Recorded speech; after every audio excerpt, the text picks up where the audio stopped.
भारत 2019 में ब्रिटेन को पछाड़कर दुनिया की 5वीं सबसे बड़ी अर्थव्यवस्था बन गया था।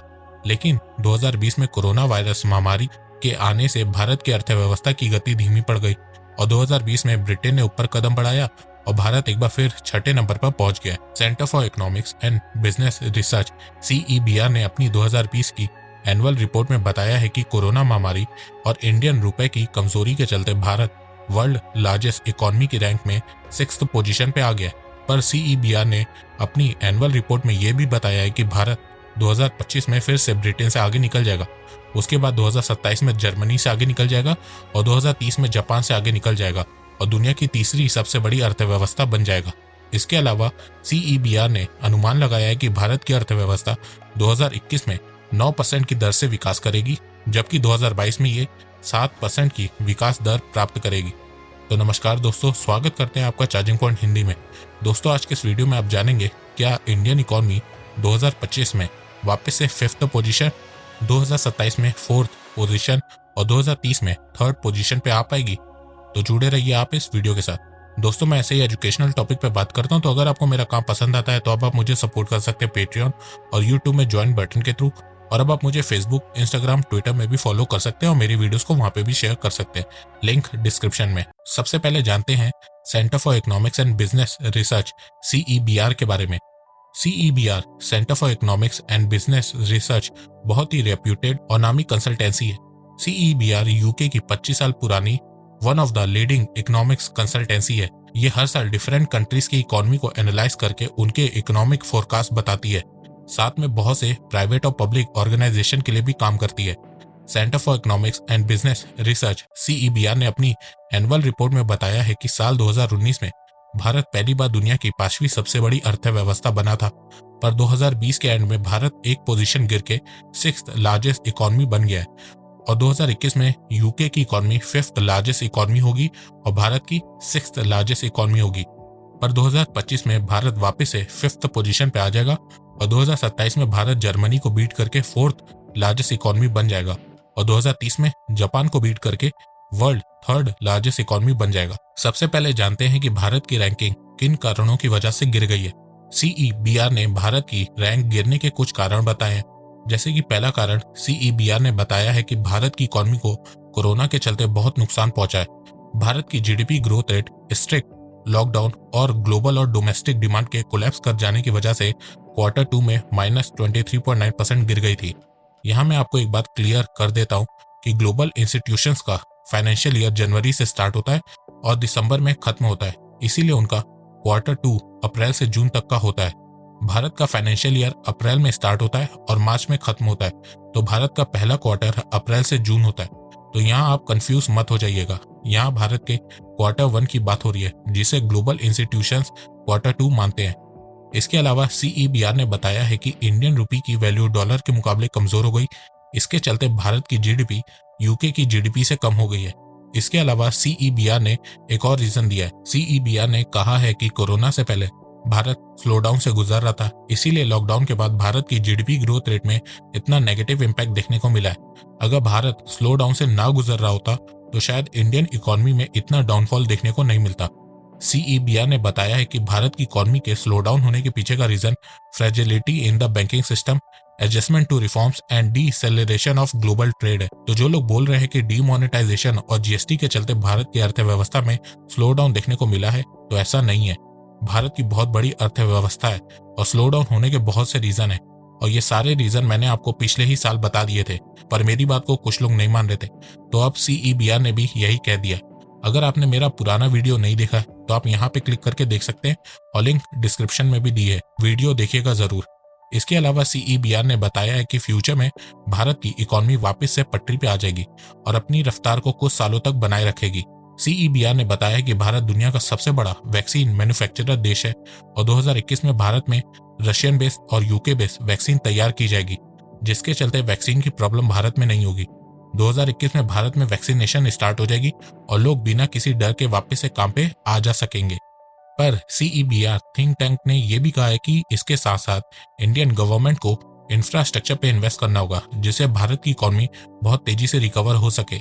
इंफ्रास्ट्रक्चर पे इन्वेस्ट करने से बहुत से लोगों को जॉब्स मिलेगी, उनके पास पैसा आएगा और वो खर्च करेंगे, जिससे मार्केट में वेरियस चीजों की डिमांड बनी रहेगी। इसके अलावा बेटर इंफ्रास्ट्रक्चर होने से दुनिया भर की कंपनीज भारत में इन्वेस्ट भी करेंगी। इंफ्रास्ट्रक्चर के फायदे के बारे में मैंने इस वीडियो में बताया है, आप यहाँ पे क्लिक करके देख सकते हैं और लिंक डिस्क्रिप्शन में भी है। इसके अलावा CEBR थिंक टैंक ने कहा है कि भारत सरकार के द्वारा लाए गए कुछ रिफॉर्म्स मीडियम और लॉन्ग टर्म में इंडियन इकोनॉमी के लिए फायदेमंद साबित होंगे। जैसे कि अभी जो भारत सरकार ने फार्म बिल को इंट्रोड्यूस किया है, वो मीडियम और लॉन्ग टर्म पीरियड के लिए इंडियन इकोनॉमी के लिए बेनिफिट होंगे। ये मैं नहीं बोल रहा हूँ, CEBR का कहना है।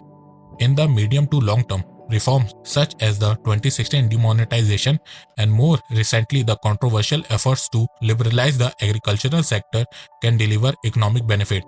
अगर आपको फार्म बिल के बारे में जानना है तो मैंने उस पर भी वीडियो बनाया है, आप यहाँ पे क्लिक करके देख सकते हैं और लिंक डिस्क्रिप्शन में दी गई है। Future prediction. अब बात करते हैं centre for Economics and Business Research CEBR के फ्यूचर प्रेडिक्शंस के बारे में। तो इसमें मुझे कुछ प्रेडिक्शन सही लगी है और कुछ प्रेडिक्शन गलत। सबसे पहले बात करते हैं कि कौन से प्रेडिक्शन सच हो सकती है। Center for Economics and Business Research CEBR ने बताया है कि भारत की इकोनॉमी 2027 में जर्मनी को बीट करके वर्ल्ड की 4th लार्जेस्ट इकोनॉमी होगी और 2030 में जापान को बीट करके वर्ल्ड की 3rd लार्जेस्ट इकोनॉमी होगी। तो ये प्रेडिक्शन मुझे सही लग रही है, क्योंकि ऑलरेडी IMF, वर्ल्ड बैंक और बहुत से इंस्टीट्यूशंस ने ये पहले ही प्रेडिक्ट कर दिया है और फ्यूचर में आपको ये होते हुए भी दिखेगा। और वैसे भी ये कोई न्यू प्रेडिक्शन नहीं है। दूसरी prediction Center for Economics and Business Research CEBR की ग्रोथ रेट की मुझे सही लगी है। CEBR ने कहा है कि जैसे जैसे भारत डेवलप होता जाएगा वैसे वैसे उसकी ग्रोथ रेट कम होती जाएगी और 2035 तक भारत की ग्रोथ रेट 5.8% तक आ जाएगी। तो देखा जाए ये भी कोई नई बात CEBR ने नहीं बताई है, ऐसा आपको हर देश में देखने को मिल जाएगा। अभी जितने भी यूरोपियन और वेस्टर्न डेवलप्ड देश हैं, उनके देश की ग्रोथ रेट आपको कम ही दिखेगी। वहीं जितने भी अंडर डेवलप्ड और डेवलपिंग देश हैं, वहां पे आपको ग्रोथ रेट ज्यादा ही दिखेगी। ऐसा इसलिए देखने को मिलता है क्योंकि डेवलप देशों में इंफ्रास्ट्रक्चर, हेल्थ केयर, टेक्नोलॉजी जैसी तमाम चीजों पे काम हो चुका रहता है। ज्यादा कुछ रहता नहीं है डेवलप देशों के पास कुछ करने को, पर डेवलपिंग और अंडर डेवलप देशों में ऐसा हो रहा होता है। तो जैसे जैसे देश डेवलप होता रहता है, उनकी ग्रोथ रेट कम होने लगती है। जैसे अभी आपको 1-2 साल बाद चाइना की ग्रोथ रेट कम होते हुए नजर आएगी। अब जानते हैं कौन सी prediction Center for Economics and Business Research CEBR की गलत हो सकती है। Center for Economics and Business Research CEBR ने बताया है कि 2025 में भारत UK को बीट करके वर्ल्ड की 5th लार्जेस्ट इकोनॉमी बन जाएगा। मतलब 2024 तक UK 5th पोजीशन पे रहेगा और भारत 6th पोजीशन पे। तो मुझे लगता है कि CEBR की ये प्रेडिक्शन गलत हो सकती है। और मुझे ऐसा क्यों लगता है, इसके बहुत से कारण हैं और वो सारे कारण मैं आपको एक एक करके बताता हूँ। पहला कारण ये है कि अगर आप इस समय भारत और UK की GDP देखें तो उसमें ज्यादा अंतर नहीं है। UK की GDP $2.63 बिलियन है और भारत की $2.59 बिलियन है। दोनों की GDP में बस 40 से 50 बिलियन डॉलर का डिफरेंस है। तो ये डिफरेंस भारत एक साल में ही कवर अप कर लेगा। आप सोच रहे हैं कि ऐसा कैसे होगा? वो ऐसे कि IMF, वर्ल्ड बैंक, CEBR और बहुत से वर्ल्ड इंस्टीट्यूशंस का मानना है कि भारत की अर्थव्यवस्था 2021 में 8 से 9% के बीच ग्रो करेगी और वहीं UK की अर्थव्यवस्था 5 से 6% के बीच में ग्रो करेगी। तो भारत 2021 के एंड तक UK से वापस से अपनी 5th पोजीशन लेता हुआ नजर आ सकता है। दूसरा कारण ये भी है कि अभी जो IMF ने भारत की GDP एस्टिमेट की है, वो 2020 के फर्स्ट और सेकंड क्वार्टर के फिगर को देख के ही की गई है। 3rd और 4th क्वार्टर के GDP ग्रोथ रेट के फिगर अभी आने बाकी हैं। तो जब ये फिगर आ जाएंगे तो हो सकता है कि दोनों देशों के बीच का डिफरेंस और कम हो जाए। इसके अलावा अभी UK के 4th क्वार्टर के फिगर आने बाकी हैं और इस समय UK में कोविड पैंडेमिक बनी हुई है और लॉकडाउन भी हो रखा है, तो UK की GDP और कम हो सकती है। तीसरा रीजन दोनों देशों की ग्रोथ रेट है। जहां भारत आने वाले 5 सालों में 7 से 8% के बीच ग्रो करेगा, वहीं UK की ग्रोथ रेट 2023 से गिर जाएगी, क्योंकि UK ऑलरेडी डेवलप देश है। UK को जितना भी लॉस हुआ होगा वो 2 साल में कवर अप कर लेगा। फिर उसके बाद ग्रोथ रेट को मेंटेन करने के लिए UK के पास ज्यादा कुछ होगा नहीं। वहीं भारत की ग्रोथ रेट 7 से 8% के बीच रहेगी, क्योंकि भारत के पास कोरोना के बाद भी देश को डेवलप करने के लिए बहुत कुछ होगा। इंफ्रास्ट्रक्चर को स्ट्रॉन्ग करना होगा, इंडस्ट्रीज और मैन्युफैक्चरिंग सेक्टर को स्ट्रॉन्ग करना होगा, एग्रीकल्चर सेक्टर को स्ट्रॉन्ग करना होगा। तो फ्यूचर में भारत की ग्रोथ रेट UK से ज्यादा ही होगी और भारत 2025 से 2-3 साल पहले ही UK को पिछाड़ के वापस से 5th पोजीशन पे आ जाएगा।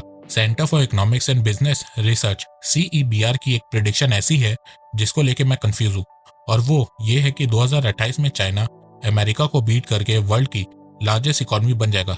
पहले CEBR का प्रिडिक्शन था कि चाइना अमेरिका को 2033 में बीट करेगा और वर्ल्ड की लार्जेस्ट इकोनॉमी बन जाएगा, पर अब CEBR ने कहा है कि ऐसा 5 साल पहले होते हुए दिखेगा, और मैं इसी बात को लेकर कंफ्यूज हूँ। देखो, एक ना एक दिन चाइना अमेरिका को बीट करेगा और ये बात सब जानते हैं, पर इतनी जल्दी करेगा इसको लेके मैं श्योर नहीं हूँ। कोविड के कारण सभी देशों की अर्थव्यवस्था गिरी है, सबसे ज्यादा अमेरिका की अर्थव्यवस्था गिरी है, पर चाइना की इकोनॉमी अभी भी पॉजिटिव में है, जिसके चलते चाइना और अमेरिका की GDP के बीच का डिफरेंस कम हो गया है। तो ऐसा हो सकता है कि चाइना अमेरिका को 2028 में बीट कर दे, पर क्या अमेरिका ऐसा होने देगा? तो इसके बारे में आपको मैं नेक्स्ट वीडियो में डिटेल से बताऊंगा कि कैसे चाइना 2028 में अमेरिका को बीट कर सकता है और कैसे अमेरिका चाइना को वर्ल्ड लार्जेस्ट इकोनॉमी बनने से रोक सकता है। तो दोस्तों, आपको CEBR की कौन सी प्रेडिक्शन सही लगी है और कौन सी गलत लगी है, आप वो मुझे कमेंट सेक्शन में बता सकते हैं। तो दोस्तों, मुझे लगता है कि अब आपको सब समझ में आ गया होगा। तो अगर आपको ये वीडियो पसंद आए तो आप इस वीडियो को लाइक कीजिए, और अब आप मुझे सपोर्ट भी कर सकते हैं पेट्रियन और यूट्यूब में ज्वाइन बटन के थ्रू। एक बात मैं कहना चाहता हूँ, आप जितनी मेरी वीडियोस को शेयर करेंगे उतनी ही रीच मेरी बढ़ेगी और उतने ही लोग मेरे से जुड़ेंगे। तो वीडियो को शेयर करना, चैनल को सब्सक्राइब करना बिल्कुल भी मत भूलिएगा। मैं ऐसे ही एजुकेशनल वीडियोस लाता रहूंगा आप लोगों के लिए। तो अभी तक के लिए बस इतना ही। धन्यवाद। जय हिंद, जय भारत।